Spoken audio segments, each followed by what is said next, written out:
Bienvenidos a Comprensión de los Tiempos Actuales a la sexta clase de Romanos explicado con el pastor Juan Marcos Perpich. Entonces vamos a orar y le damos lugar al pastor. Señor, gracias por esta clase, gracias por tu palabra, gracias por el pastor Juan Marcos y en el nombre de Jesús pedimos que nos bendiga, Señor, que nos ayude, Señor, a guardar tu palabra en nuestros corazones. Padre, y abre nuestras mentes y nuestros corazones para recibir tu palabra y para que tu palabra dé mucho fruto, Señor, en nuestras vidas. Y yo bendigo también a cada oyente de esta clase con el poder del Espíritu Santo y la revelación de Dios a través de su palabra. En el nombre de Jesús, amén. Pastor Juan Marco, le damos la bienvenida. Vamos a seguir Romanos explicado. Estamos en un punto para ubicarnos en el bosquejo, recordando capítulo 1, versículo 1 a 17, la introducción, capítulo 1, versículo 18 a capítulo 3, versículo 20, por qué el evangelio es necesario. Y ahora vamos en capítulo 3, versículo 21 hasta capítulo 5, versículo 21, en el tema la justificación por medio de la fe. La definición, la justificación, ese acto judicial. Estamos en el tema judicial, estamos hablando de cuestiones, digamos, de la corte.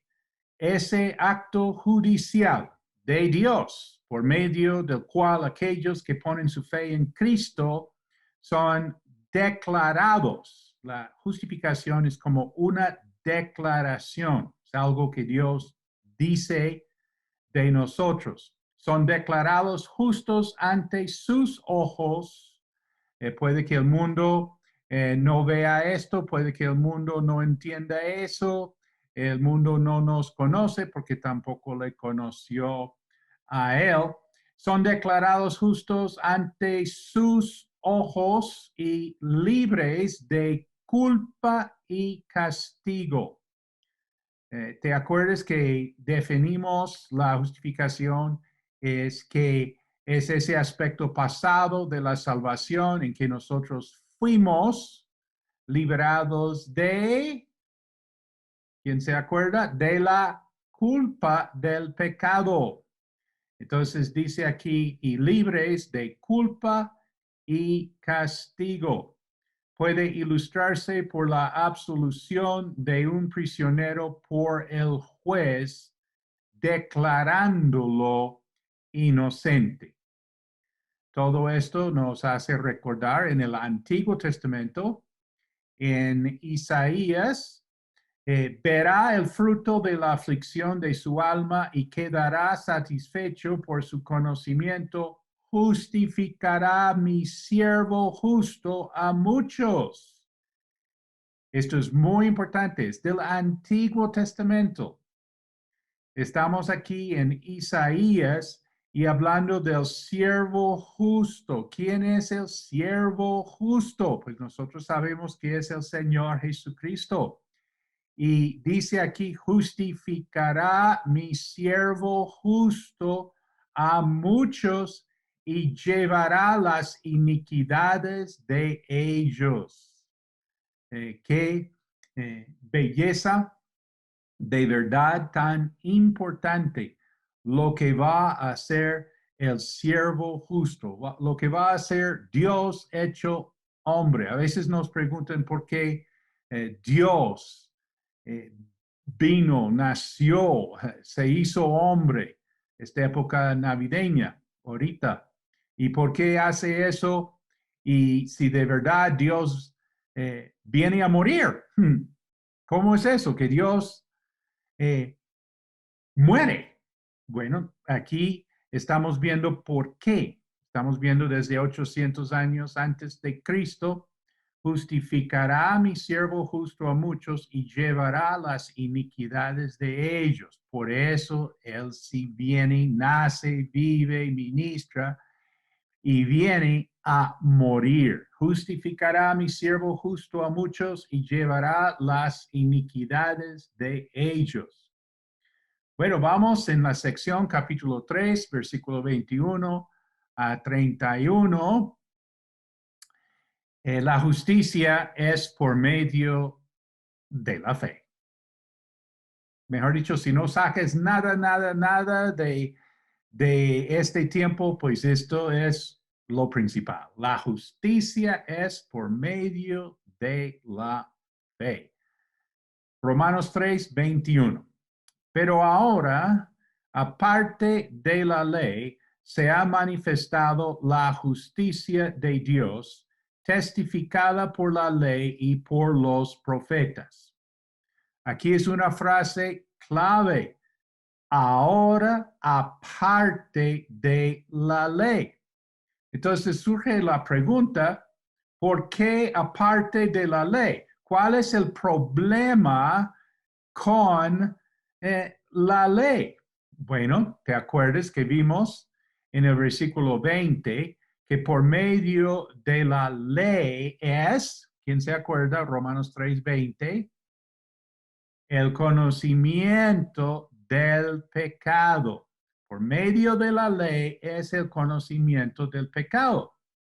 Maravilloso, importantísimo. ¿Cómo necesitamos la ley? Pero sí, necesitamos la ley. ¿Por qué? Porque necesitamos el conocimiento del pecado. Si no estamos aquí enseñando la ley, haciendo a las personas, a la gente consciente de la ley, entonces, ¿quién va a tener el conocimiento del pecado? Todo el mundo cree que está bien. Nosotros hablamos de la religiosidad. Cuando nuestra hija fue a los Estados Unidos a jugar el fútbol en la universidad, entonces ella contó que del equipo había de pronto, dos o tres cristianas, ¿sí? Pero eso fue un de pronto, porque, pero sí, de pronto dos o tres en el equipo. Y llegaron a tener una reunión del equipo, un desayuno, un domingo. Entonces programaron todo bien temprano el domingo para el desayuno. Y pues hicieron la reunión y todo el mundo se fue. Todo el mundo se fue. ¿A dónde? A su iglesia. Y mi hija aterrada. Todas son de iglesia, todas. Wow. Sí, o sea, pues ella no esperaba eso, no sabía, no se imaginaba. No, es que todo el mundo es de iglesia, todo el mundo es de religión, todo el mundo es cristiano, supuestamente, ¿sí? Pero lo que pasa es que en las iglesias, bueno, no sé qué está pasando, no está pasando, pero es que es por medio de la ley, es el conocimiento del pecado. Pero ¿por qué? ¿Por qué el evangelio? ¿Por qué necesitamos el evangelio si ya tenemos la ley? ¿Me están escuchando en este momento? ¿Me están captando la importancia de esto? ¿Para qué el evangelio si ya tenemos la ley? Si ya tenemos, bueno, la religión dada por Dios, ¿para qué? ¿Para qué Jesús? ¿Por qué Jesús tiene que venir y morir? ¿Sí? ¿O por qué no viene simplemente a enseñarnos unas cosas bonitas? Es que ya tenemos la ley. ¿Sí? Bueno, por medio de la ley es el conocimiento del pecado, pero la ley no da el poder para cumplirla. La ley no da el poder. Sí nos da el conocimiento del pecado, pero no nos da el poder para cumplirla. Entonces dice, pero ahora, aparte de la ley. Por eso tenemos el Nuevo Testamento, ¿sí? Porque es ahora, aparte de la ley. Se ha manifestado la justicia de Dios. Es que cada frase aquí es tan clave. Me imagino que estás subrayando en tu Biblia física, marcando, anotando y todo la justicia de Dios. Hablamos de la justicia de Dios en el capítulo 10 capítulo 1, versículos 17, que se ha revelado la justicia de Dios. ¿Sí? En el Evangelio se revela la justicia de Dios. Esta frase, la justicia de Dios, es que estamos viendo que como un enemigo puede llegar a ser un hijo. Se ha manifestado la justicia de Dios. ¿Cómo podemos tener esta relación? ¿Cómo podemos tener este estatus? ¿Cómo podemos tener esta relación? Se ha manifestado la justicia de Dios testificada por la ley y por los profetas. Pablo está mostrando aquí que lo que estamos hablando en Romanos, el Nuevo Testamento, no es un invento nuevo. Realmente, si me hago entender, no es una nueva religión, es el cumplimiento de lo que nosotros tenemos por la ley y por los profetas. ¿Cuántas religiones, hágame el favor, cuántas religiones realmente son invento de los hombres?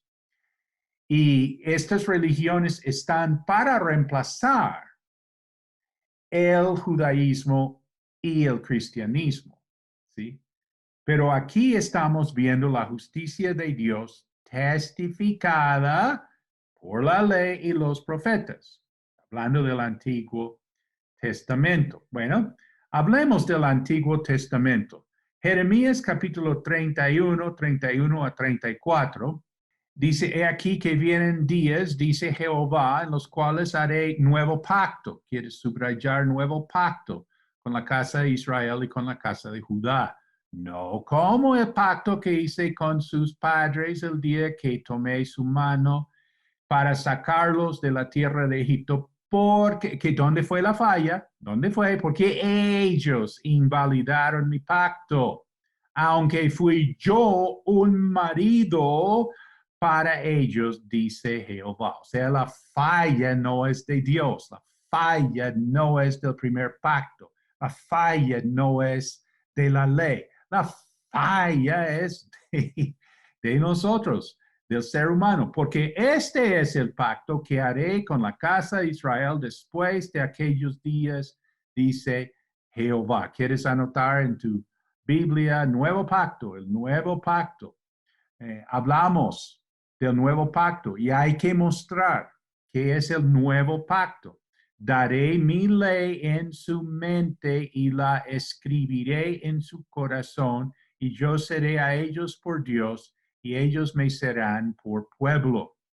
Y no enseñará más ninguno a su prójimo ni ninguno a su hermano diciendo conoce a Jehová, porque todos me conocerán desde el más pequeño de ellos hasta el más grande, dice Jehová, porque perdonaré la maldad de ellos y no me acordaré más de su pecado. ¿Cuán importante es esto? La justicia de Dios, testificada por la ley y por los profetas.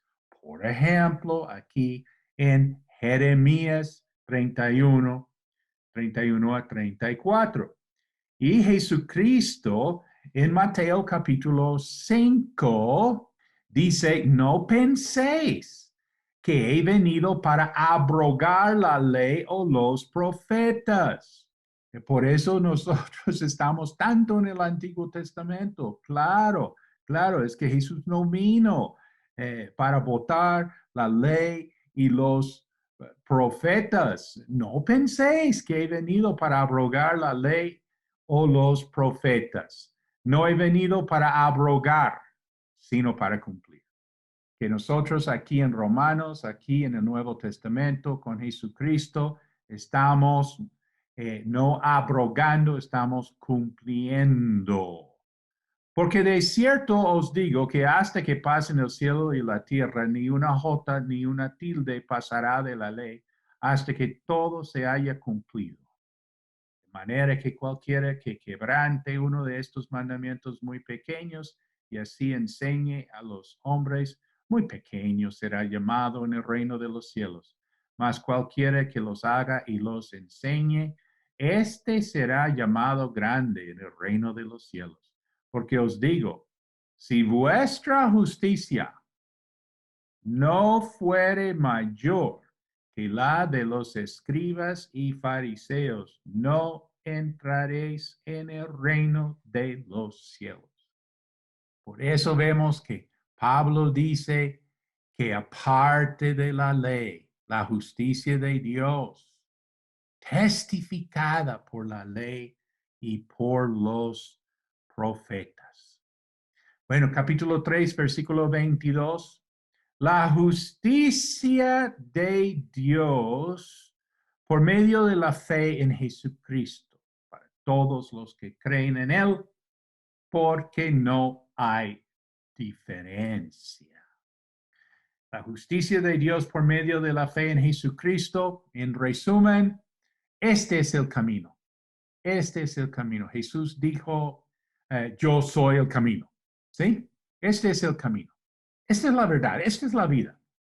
Sí, es que es la justicia de Dios por medio de la fe en Jesucristo. Nadie viene al Padre sino por mí. Es que este es el camino. Y dice, por medio de la fe. La fe es la mano vacía que recibe el regalo de Dios. Tú alguna vez te han regalado algo, entonces tú extiendes tu mano y recibes ese regalo, ¿sí?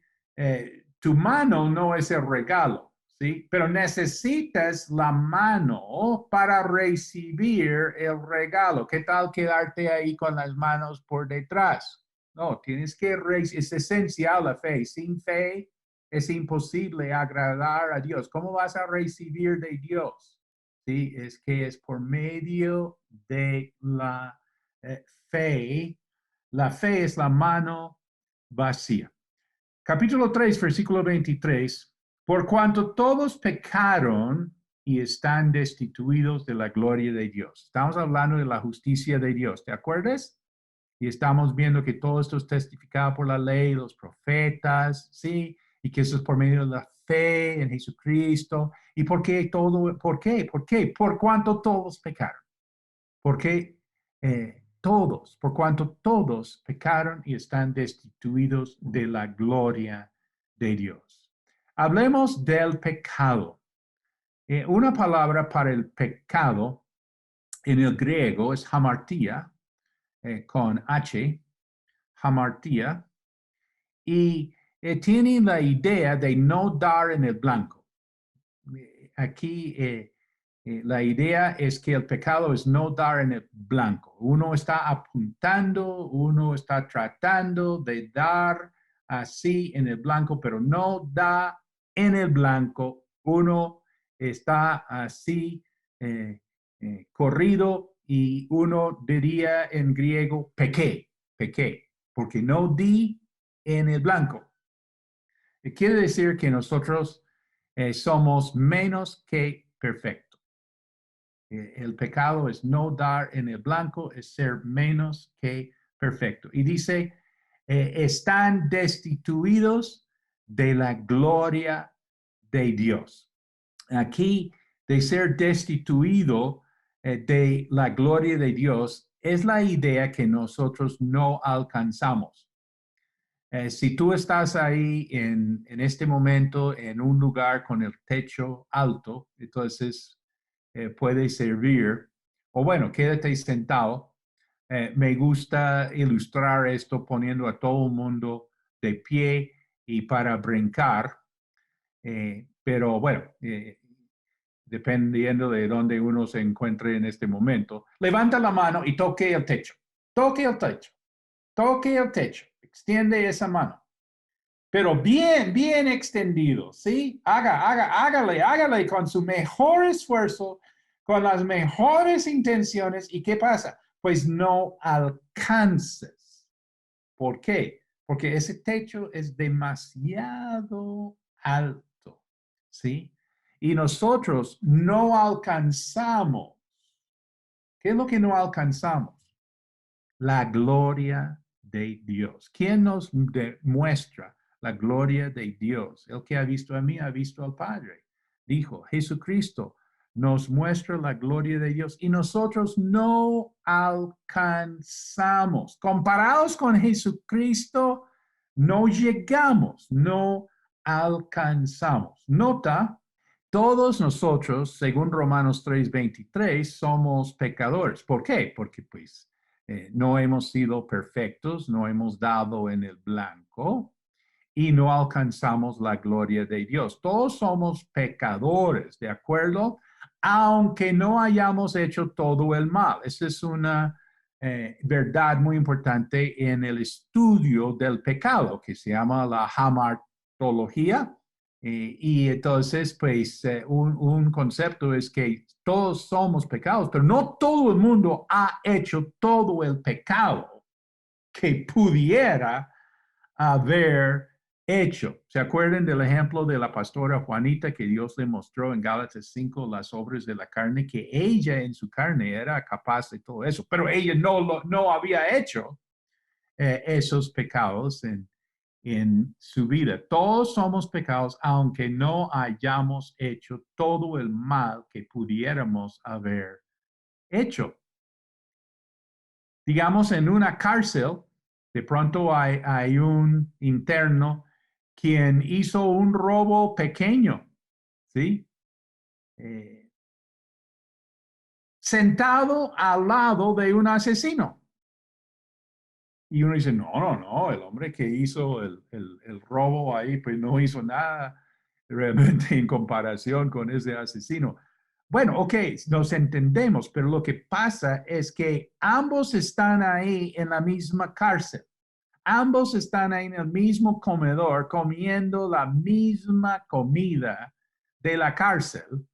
Ambos duermen en la misma celda. Yo sé que uno es mejor que el otro es peor que el primero, pero ¿qué importa? Están en la cárcel. ¿Están entendiendo aquí? Todos pecaron y están destituidos de la gloria de Dios.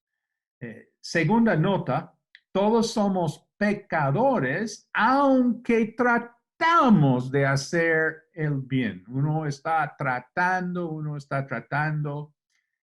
Esto es como mi testimonio.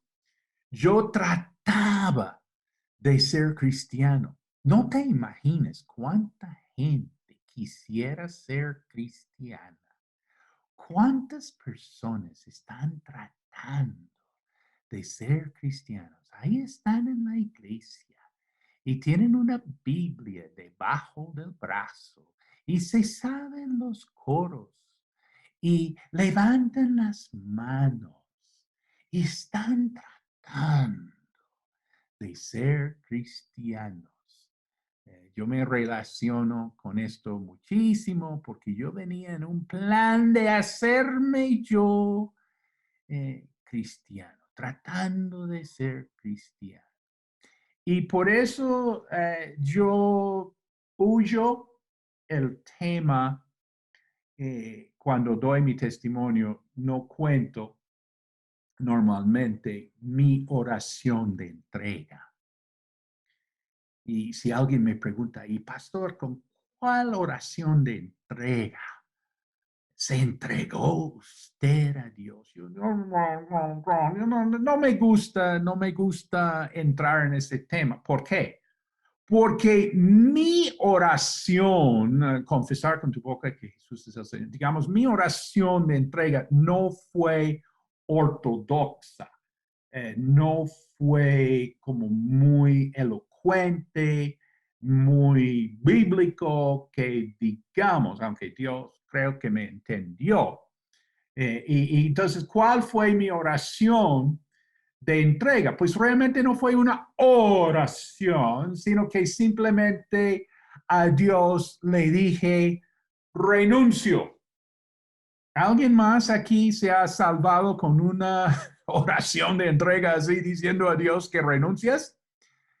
A ver, va a ser interesante ver los comentarios. De pronto hay otro por ahí como yo. Y entonces, pues, ¿qué quise decir? Pues, era decir, ya no voy a tratar de ser cristiano. Renuncio de mis esfuerzos, renuncio de mis pretensiones, ¿sí? Renuncio.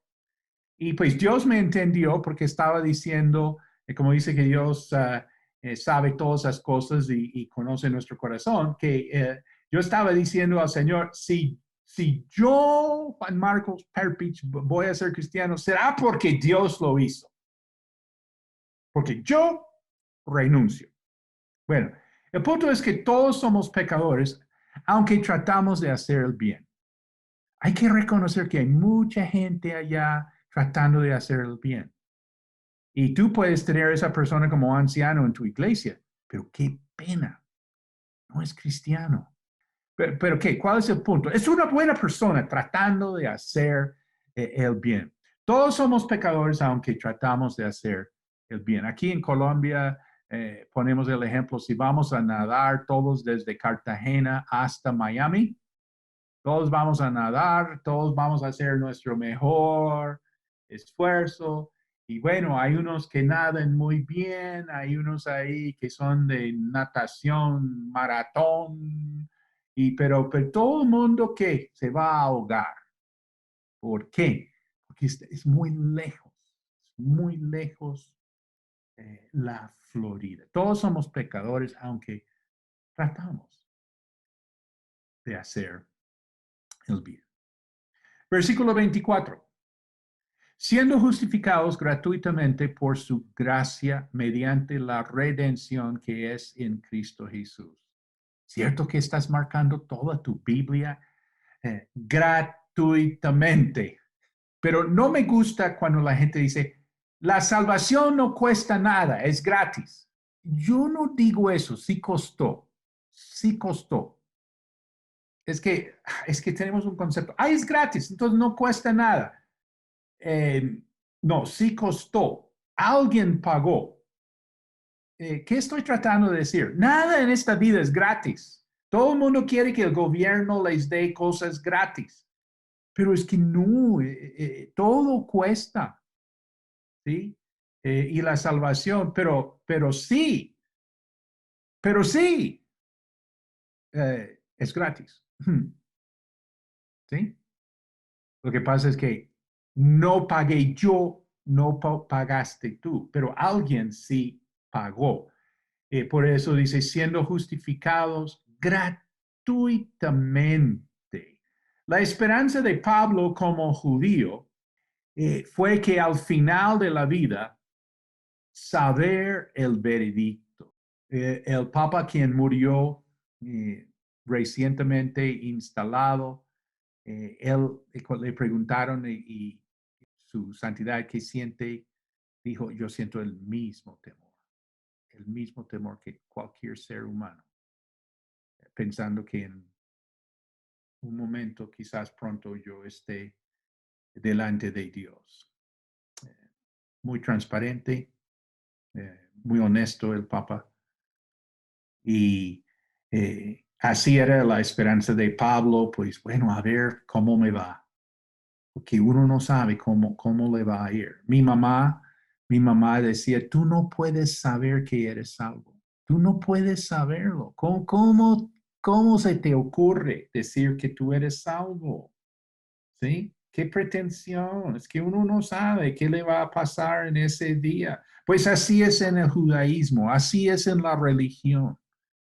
Realmente, pues uno espera que le vaya bien, ¿sí? La esperanza de Pablo como judío que al final de la vida saber el veredicto. Bueno, la esperanza de Pablo como cristiano es que él ha sido justificado.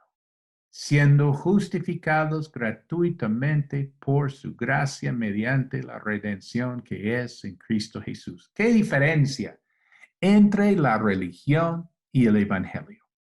En la religión, pues uno tiene su esperanza al ver, pero en el evangelio uno tiene su justificación gratuitamente por su gracia mediante la redención que es en Cristo Jesús. Nota, si nosotros somos justificados gratuitamente, entonces la salvación no puede ser por las obras.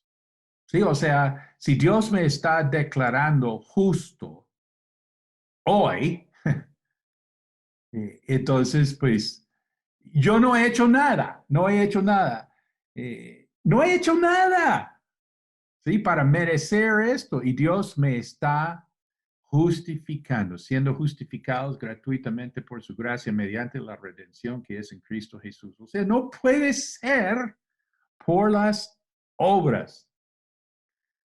Eh, Cierto que nos fascina cuando Jesús le dijo al buen ladrón, bueno, no hay buenos ladrones, pero digo el ladrón ahí que expresó su fe, hoy estarás conmigo en el paraíso.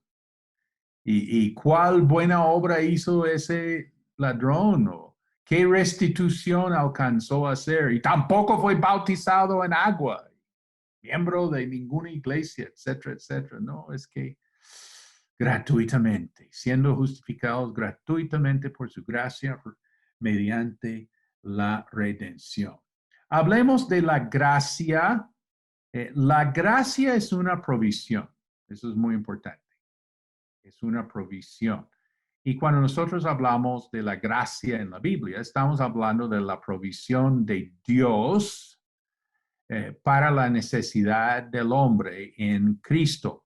El ser humano tiene muchas necesidades. ¿Cuál es la necesidad más grande que tú tienes? Pues uno dice, pues pagar el arriendo. Pues sí, eso sí es una necesidad muy grande. Pero hay una aún más grande que es, ¿qué? La salvación. Entonces, la gracia es la provisión de Dios para la necesidad del hombre en Cristo Jesús. También decimos que la gracia es un regalo no merecido. Eso es la idea. Más específicamente, la gracia es la provisión de Dios para la necesidad del hombre. El hombre sí tiene muchas necesidades y Dios nos da por su gracia todo lo que el Señor es mi pastor, nada me faltará. Imagínate, mucha necesidad tenemos y mucha provisión de Dios, ¿sí o no? Pero pues la gracia que estamos hablando aquí es para la necesidad de la salvación. Y ponle cuidado, esta frase es clave, en Cristo Jesús, ¿sí? ¿Quién debería haber muerto por su pecado? Pues cada uno de nosotros, pero no, es que esta provisión está para nuestra necesidad, está en Cristo Jesús. Es un regalo no merecido.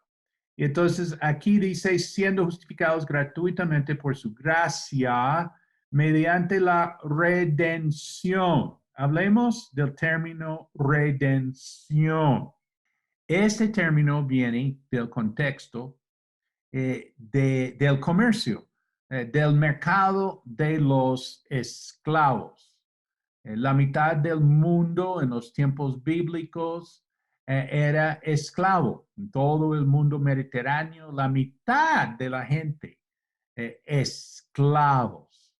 Entonces, por eso es muy importante hablar de la redención, porque un esclavo puede ser comprado y liberado. Eso se puede hacer. Tú puedes ir a comprar un ser humano y librarlo, si quieres.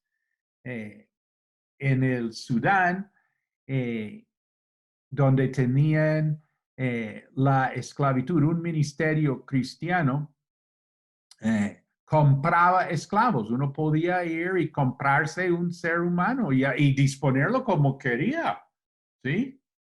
Y bueno, entonces el ministerio compraba los esclavos, costaba $50 para poder comprar un ser humano en el Sudán y liberarlo. Y entonces, pues, ese es el concepto de la redención, ¿sí? Que nosotros hemos sido comprados y liberados. Entonces dice, siendo justificados gratuitamente por su gracia mediante la redención que es en Cristo Jesús, ¿sí? La gracia en Cristo Jesús, la redención en Cristo Jesús. Versículo 25, a quien Dios puso como propiciación por medio de la fe en su sangre para manifestar su justicia a causa de haber pasado por alto en su paciencia los pecados pasados. Ay, cómo me fascina esta frase. A quien Dios puso como propiciación. Nota, no fue Judas, no fueron los judíos, no fue Pilato, no fueron los romanos. ¿Quién puso? ¿Quién puso a Jesús? ¿Quién? Dígalo. Dios. ¿A quién Dios puso como propiciación? Recordando la pasión de Cristo. ¿Vieron la película La Pasión de Cristo? Yo no la quise ver porque no me gustan las películas de Jesús. La única que me ha gustado. Y sé que debe haber unas buenas ya más modernas, pero la única que me gustó fue Jesús de Nazaret, del director Zeffirelli.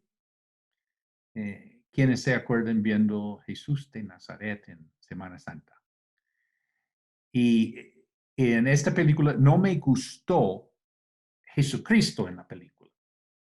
Él me parecía como volado, tenía los ojos, ¿sí?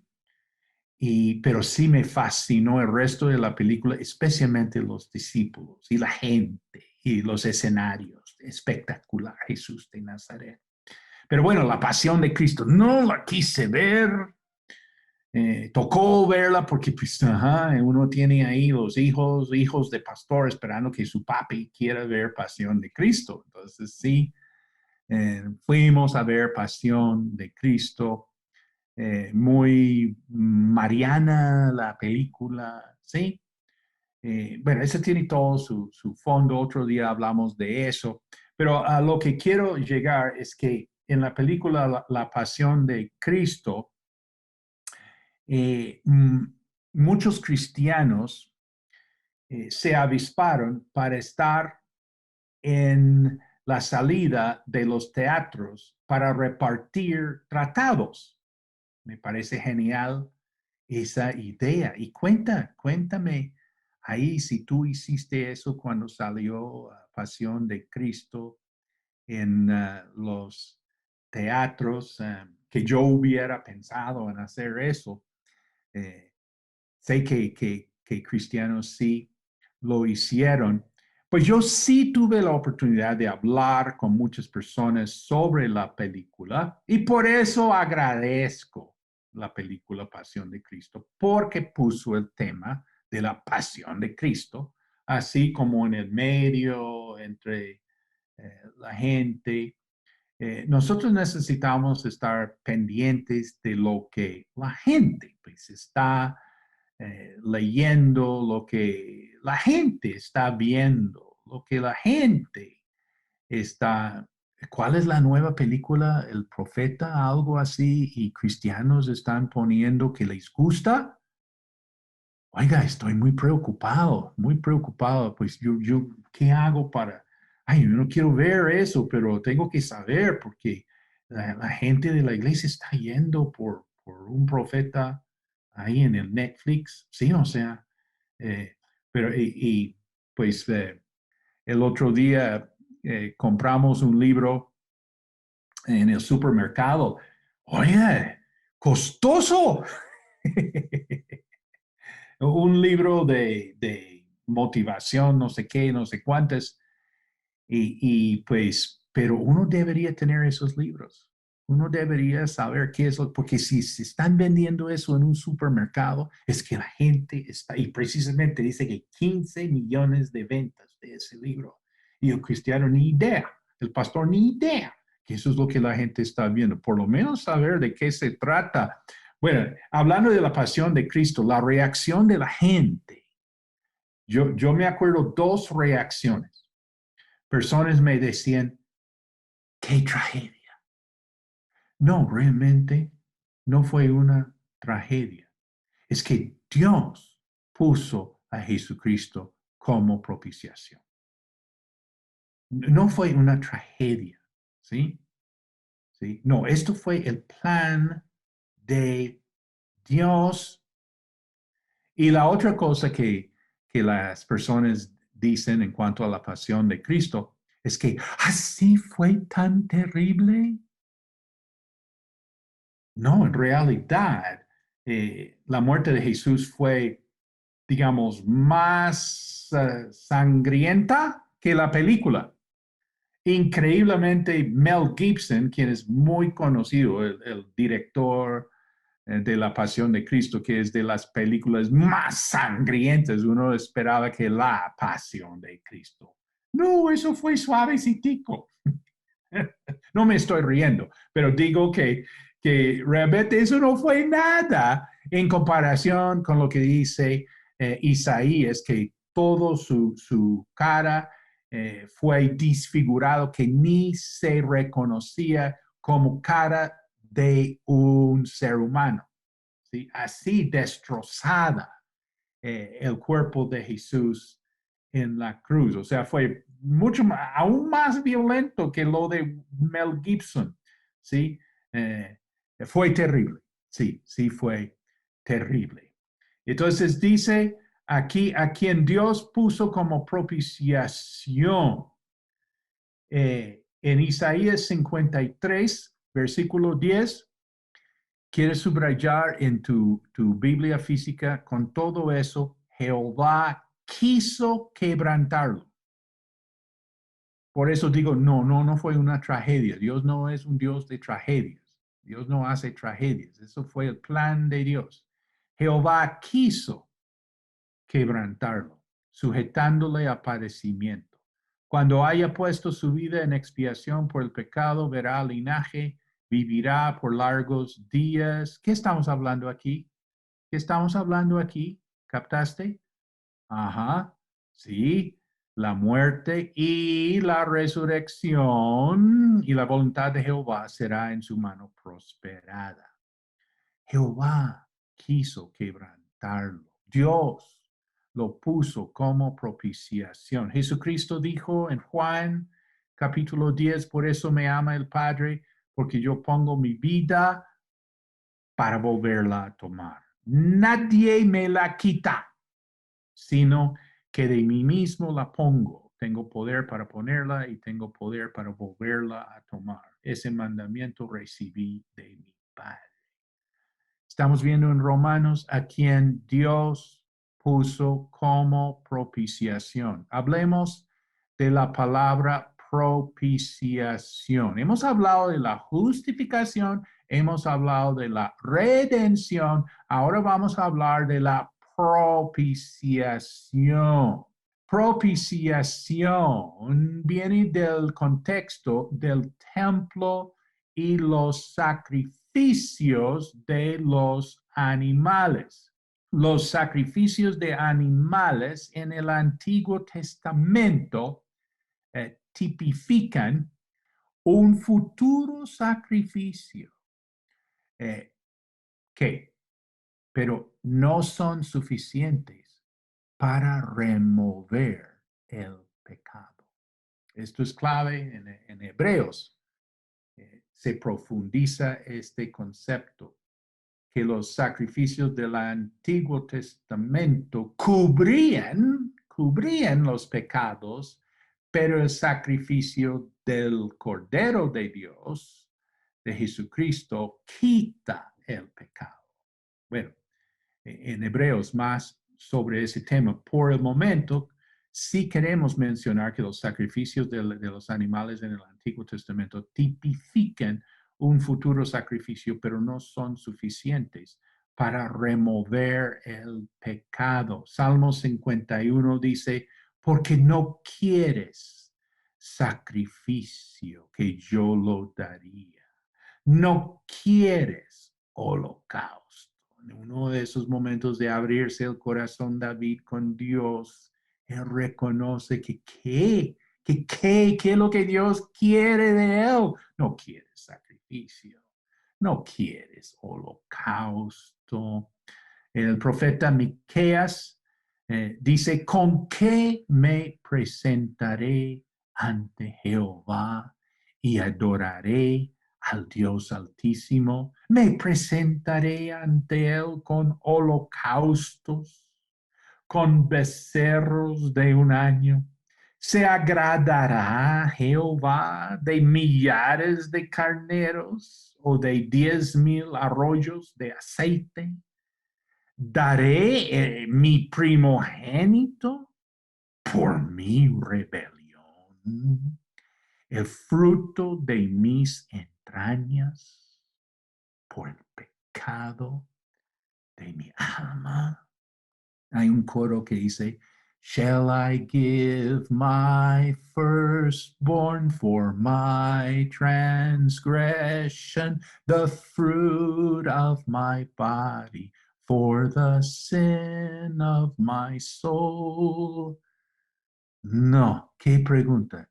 En el Antiguo Testamento, David, Miqueas están cuestionando qué es lo que realmente Dios quiere.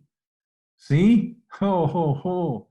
Bueno, nota, propiciación se refiere a un artículo, a un mueble que se llama el propiciatorio. Esto es muy importante. El contexto del Antiguo Testamento, del templo, de los sacrificios y de qué. ¿Cuál mueble? ¿Cuál mueble estás pensando? ¿Sí? En el templo. Bueno, en el lugar santísimo tenemos, ¿sí? El arca del pacto, el artículo, el propiciatorio. Y más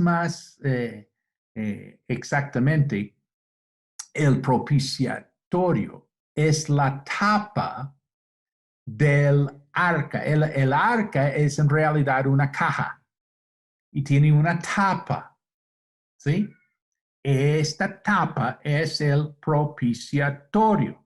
¿Por qué? ¿Por qué se llama así? Si tú tienes una caja y tiene una tapa, pues ¿por qué vas a llamar esa tapa el propiciatorio? Es porque la tapa del arca del pacto era el lugar para aplacar, para detener la ira de Dios. Si pudiera ilustrar, digamos, en un tablero que tenemos la ira de Dios. ¿Te acuerdas que la ira de Dios se revela desde el cielo? ¿Sí? Está cayendo la ira de Dios. ¿Y cayendo dónde? Pues sobre esta tapa, sobre la tapa del arca del pacto.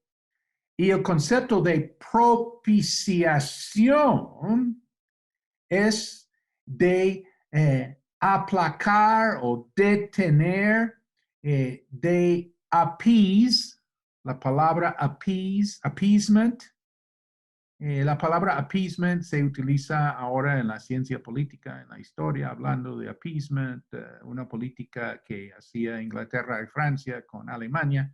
Entonces la gente ha perdido el concepto de appeasement, ¿sí? Pero originalmente, pues es la idea de detener así el problema que se me está viniendo encima, ¿sí? Y entonces la propiciación, por eso se llama el propiciatorio. Bueno, el propiciatorio en el Antiguo Testamento es sitio de encuentro entre Dios y el hombre. Dice en Éxodo, y harás un propiciatorio de oro fino, cuya longitud será de 2,5 codos y su anchura de 1,5 codos. Harás también 2 querubines de oro labrados a martillo, los harás en los 2 extremos del propiciatorio. Harás pues un querubín en un extremo y un querubín en el otro extremo. Estamos visualizando aquí más adelante. Dice, y pondrás el propiciatorio encima del arca, y en el arca pondrás el testimonio que yo te daré. Y bueno, aquí es donde quería llegar. Dice, y de allí me declararé a ti y hablaré contigo de sobre el propiciatorio. El propiciatorio es un lugar de encuentro. Aquí es donde Dios va a declararse al hombre y hablará con el hombre, pero ¿dónde? De sobre el propiciatorio. Aquí es donde puede haber encuentro entre Dios y el hombre. Y el propiciatorio es sitio de expiación. En Levítico 16 dice, tomará luego de la sangre del becerro y la rociará con su dedo hacia el propiciatorio al lado oriental, hacia el propiciatorio, esparcirá con su dedo 7 veces de aquella sangre. Después degollará el macho cabrío en expiación por el pecado del pueblo. Y llevará la sangre detrás del velo adentro. Y hará de la sangre como hizo con la sangre del becerro y la esparcirá sobre el propiciatorio y delante del propiciatorio, y así purificará el santuario causa de las impurezas de los hijos de Israel, de sus rebeliones y de todos sus pecados. De la misma manera hará también al tabernáculo de reunión, el cual reside entre ellos en medio de sus impurezas, el propiciatorio. ¿Sí? Y Dios puso a Jesucristo como propiciación. Estamos recordando que por Jesucristo tenemos encuentro con Dios. Por Jesucristo tenemos esa redención, tenemos esa purificación, ¿sí? Tenemos esa expiación de nuestros pecados. Nota los términos que Pablo está utilizando aquí para describir la salvación. Todo se refiere a lo mismo, pero se usan diferentes términos. Por ejemplo, en el contexto del tribunal, de la corte, tenemos el término jurídico, la justificación. Charles Finney, él fue abogado, entonces le gustó muchísimo Romanos. ¿Por qué? Porque pues toda esta cuestión de la justificación viene del contexto legal. Entonces él cogió por ese lado el tema. Bueno, el mercado de esclavos, donde uno compra, uno hace negocios y puede redimir, puede librar hasta a una persona. Entonces tenemos el término de la redención. De pronto tenemos personas en la iglesia, personas comerciantes y se sienten identificados con el tema de comprar y vender y todo, pues es lo que Dios hizo con nosotros. ¿Se acuerdan de la ilustración de que Dios es dueño nuestro por dos veces? Me acuerdo que el misionero Juanito usaba esta ilustración en los grupos familiares. Él contó de un niño quien hizo un buquecito, barquito de vela con sus propias manos y todo, y con la velita, y colocó en el lago ese barquito, y un viento lo cogió y se fue y se perdió de vista. Y el niño tan triste que perdió el buque el barquito que él había hecho. Bueno, unos días después, pasando por el pueblo en la vitrina de un almacén, vio su eh, barquito. Estaba en venta. Entonces fue y se lo compró el niño y se fue feliz con su eh, barquito. Y el niño habló a su barquito, le dijo, barquito, tú eres mío dos veces. Dos veces. Primero porque te hice y segundo porque te compré. Esa es la redención. Y ahora estamos en el contexto del templo, el tribunal, el mercado de esclavos y ahora el templo donde tenemos sacrificios, donde tenemos propiciación sobre el propiciatorio. Bueno, una cosita más en cuanto a propiciatorio.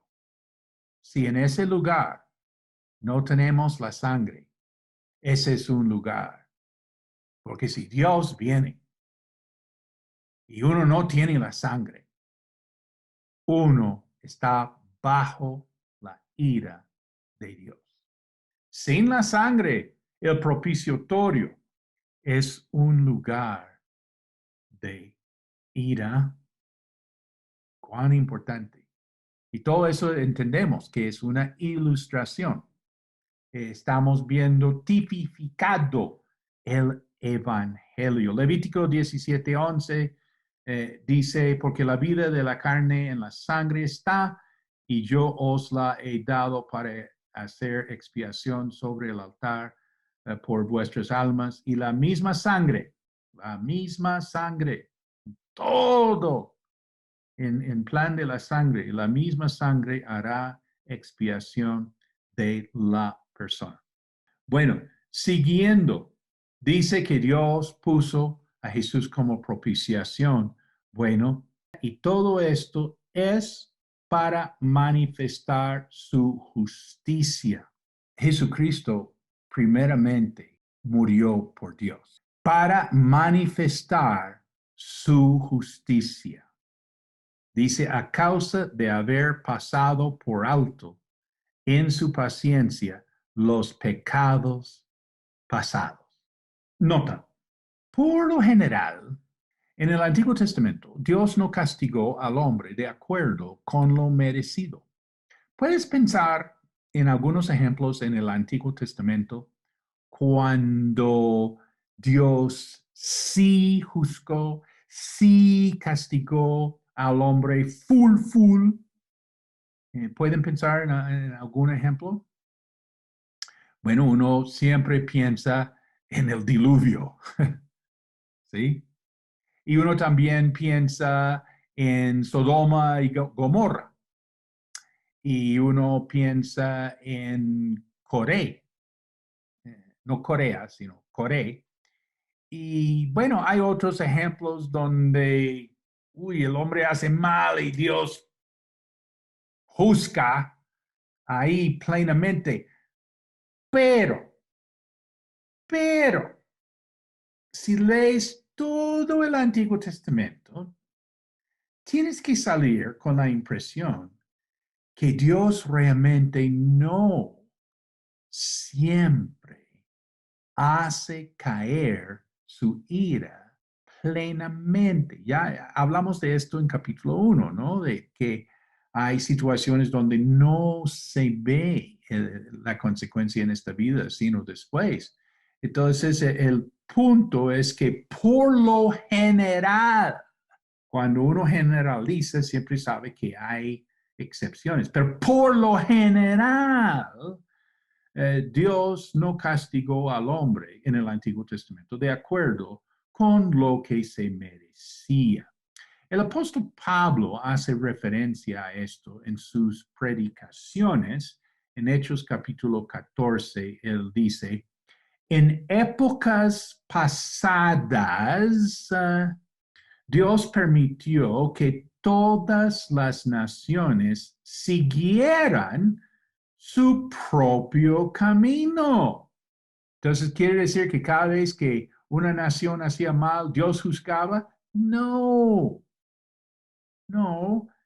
Dios eh, permitió, permitió que todas las naciones siguieran su propio camino. Y en Hechos capítulo 17, Dios pasó por alto aquellos tiempos de tal ignorancia.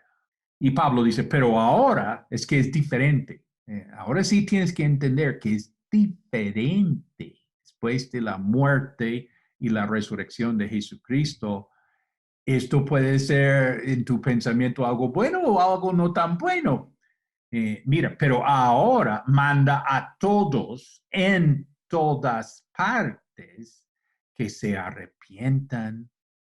Y dice en el Salmo 78, hablando del trato de Dios con Israel, dice, entonces lo halagaban con la boca y le mentían con la lengua. No fue su corazón sincero para con Dios. No fueron fieles a su pacto. Sí, les perdonó su maldad y no los destruyó. Una y otra vez contuvo su enojo y no se dejó llevar del todo por la ira.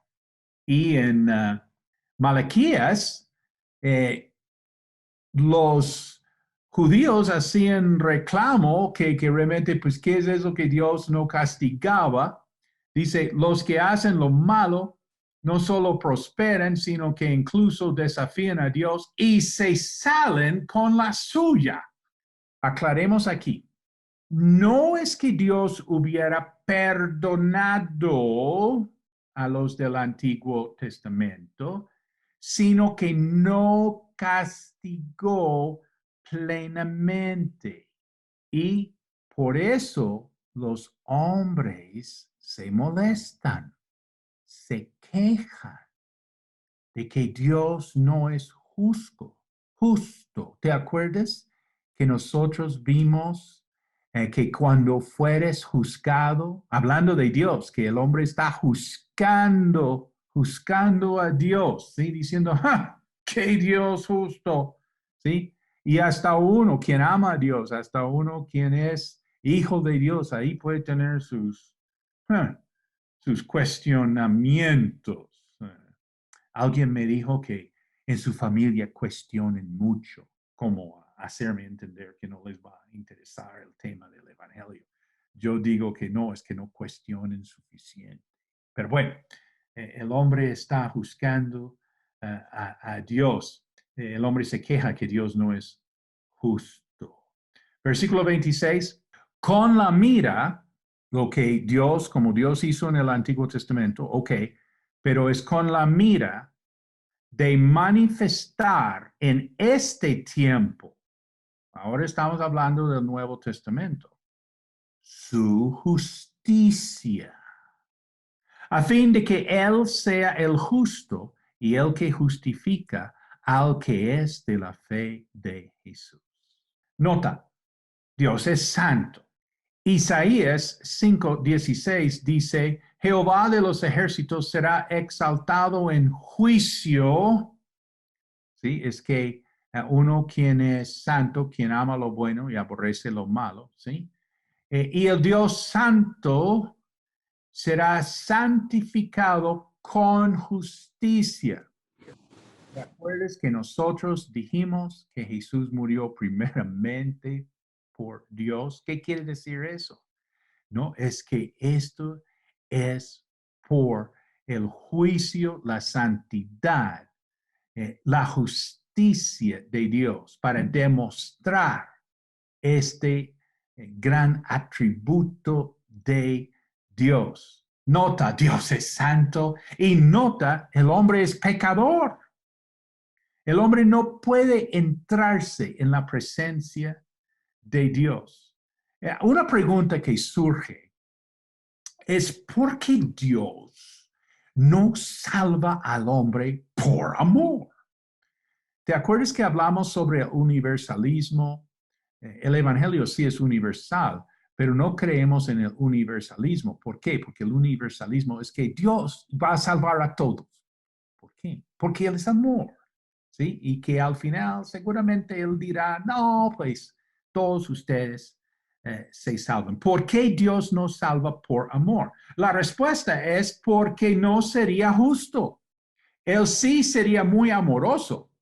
Uno diría, uy, no, que Dios de amor salvó a todos, hasta al diablo, ¿sí? En el universalismo extremo, hasta el diablo y los demonios pueden volver al cielo. ¿Sí? Uno dice, no, mejor dicho, ¿qué Dios tan amoroso? Pues sí, pero no sería un Dios santo. Y si fuera así, habría una vocecita en el cielo, en un rincón por ahí bien apartado, porque está el mismo diablo, ¿no? Diciendo, no es santo. ¿Y sabes qué? El diablo tendría la razón. ¿Quién sería el verdadero? Y quien tiene la razón no sería Dios, sería el diablo. ¿Tú crees que el cielo va a ser así? No, señor. No sería justo simplemente salvar por amor. Dice el salmista, tú no eres un Dios que se complace en la maldad.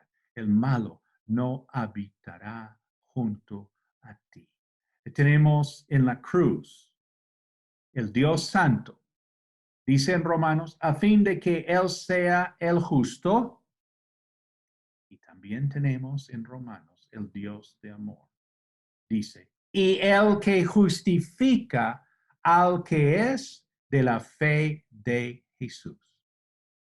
Todo esto confirma lo que dice la profecía de Isaías. No hay más Dios que yo, Dios justo y salvador. Ningún otro fuera de mí.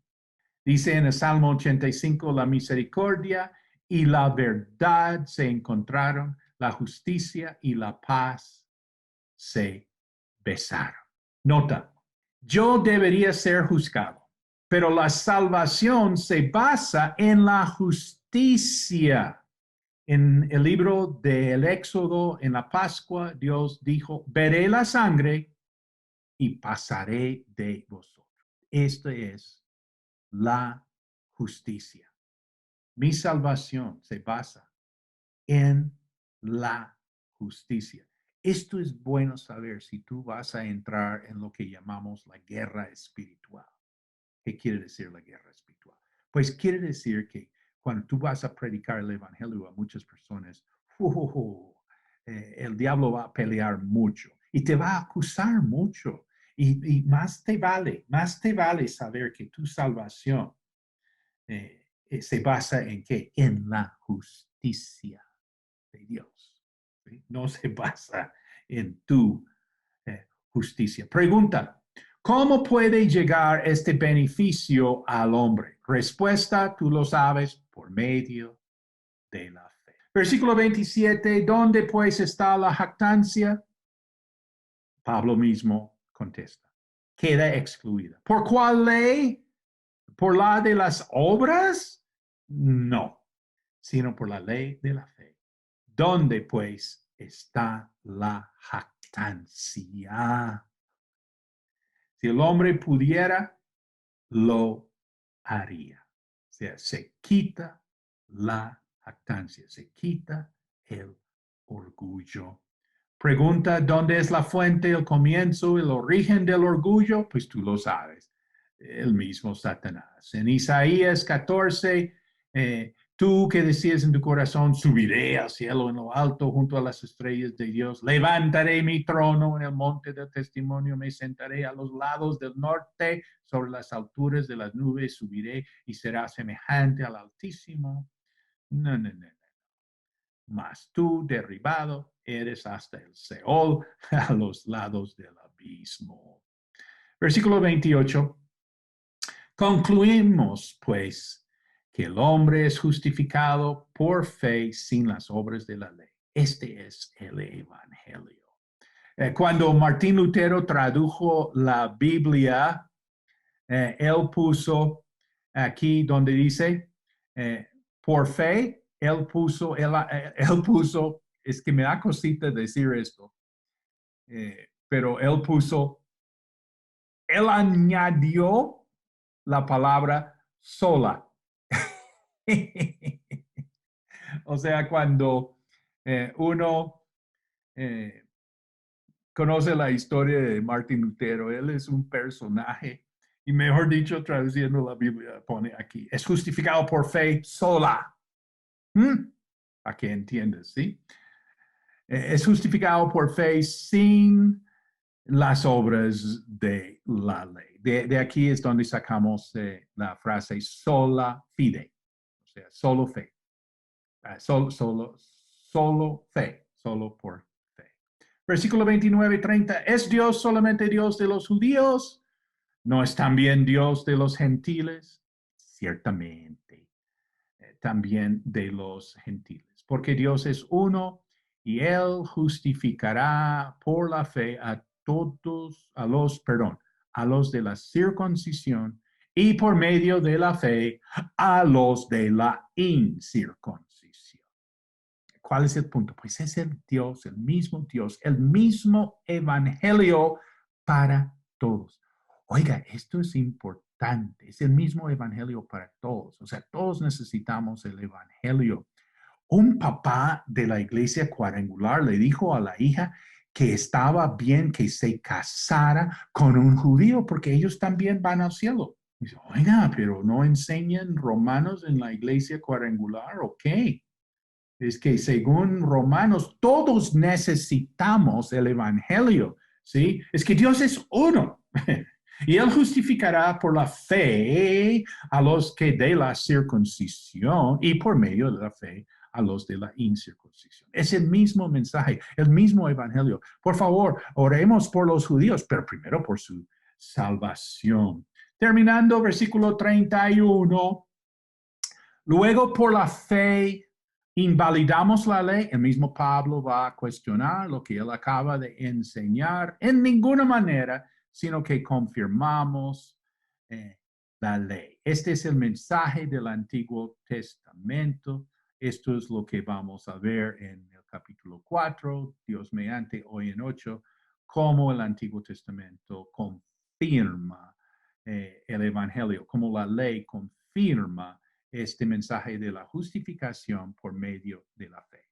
Oremos, Padre Celestial, te damos gracias una vez más por la propiciación que es Cristo Jesús, por la redención que Él nos hace y por la justificación que nosotros vivimos este día, cada día, porque Cristo murió por nosotros. Gracias te damos, bendice a cada uno, Señor, en su día, en sus actividades, su vida, su familia y su ministerio. Te lo pedimos en el nombre de Cristo Jesús. Amén. Muchísimas gracias, Pastor Juan Marcos. Entonces los esperamos en la próxima clase. Dios les bendiga.